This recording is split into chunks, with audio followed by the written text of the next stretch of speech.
1 अगस्त 2025 से भारत के लिए अमेरिका का व्यापारिक रुख और सख्त हो गया है।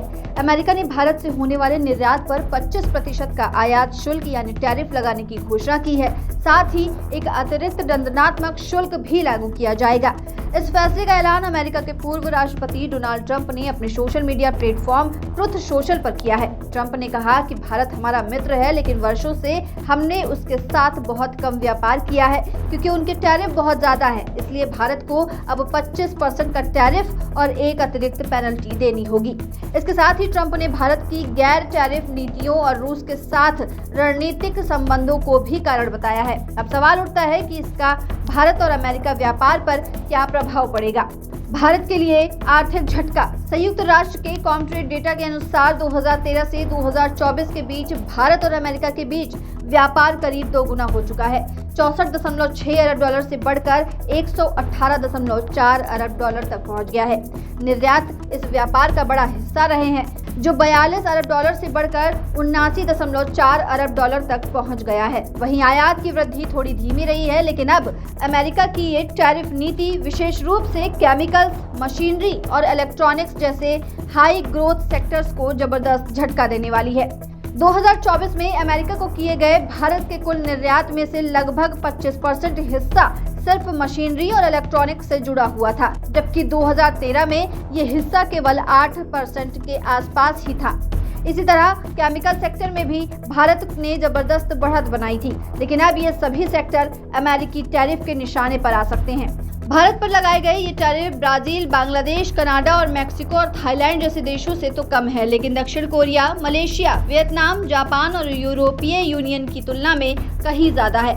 बेस टैरिफ 25% होने के साथ साथ अतिरिक्त पेनल्टी जोड़कर भारत की प्रभावी टैरिफ दर दक्षिण कोरिया और मलेशिया से भी ज्यादा हो सकती है। ICRA की मुख्य अर्थशास्त्री अदिति नायर का मानना है कि ये टैरिफ भारत की GDP ग्रोथ को सीधा प्रभावित करेगा। उन्होंने कहा कि यदि ये टैरिफ स्थायी हो गया तो 2025 और 26 के लिए भारत की GDP वृद्धि दर 6.2% से भी नीचे जा सकती है।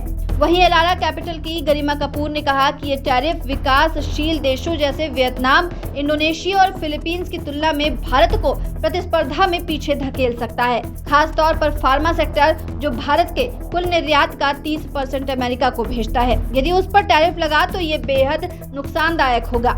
उन्होंने ये भी कहा कि अगर सितंबर-अक्टूबर तक कोई व्यापार समझौता नहीं हुआ तो भारत की पूरे साल की आर्थिक वृद्धि दर में कम से कम 0.2% की गिरावट आ सकती है। भारत और अमेरिका के बीच हाल के वर्षों में रणनीतिक संबंध मजबूत हुए हैं। अमेरिका अब भारत का एक मुख्य रक्षा साझेदार है। 2017 में जहां अमेरिका से FDI मात्र 20.3 अरब डॉलर था, वहीं 2025 तक ये 70.7 अरब डॉलर तक पहुंच चुका है। इसके अलावा अमेरिका भारत के कुल रक्षा आयात का 13% हिस्सा बन चुका है, जो कि 15 साल पहले सिर्फ 8% था। लेकिन ये नया टैरिफ फैसला ऐसे समय आया जब भारत ने हाल ही में UK के साथ एक बड़ा मुक्त व्यापार समझौता साइन किया है। इससे भारत की वैश्विक व्यापार नीति को बल मिलने की उम्मीद थी, लेकिन अब अमेरिका की सख्ती से इस दिशा में झटका लग सकता है। जहां एक और ये फैसला भारत के लिए व्यापारिक और आर्थिक रूप से एक बड़ा झटका हो सकता है, वहीं ये भी साफ है कि भारत अब जल्दबाजी में कोई समझौता नहीं करेगा। विशेषज्ञों का मानना है कि भारत को एक ऐसा समझौता करना चाहिए जो कृषि, डेयरी और घरेलू हितों को बचाते हुए दीर्घकालिक फायदा दे।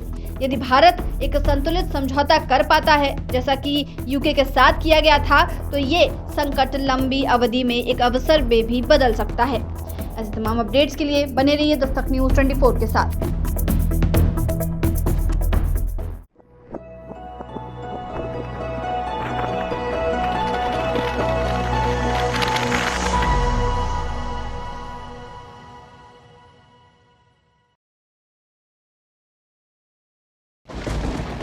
Every drop is a promise of life.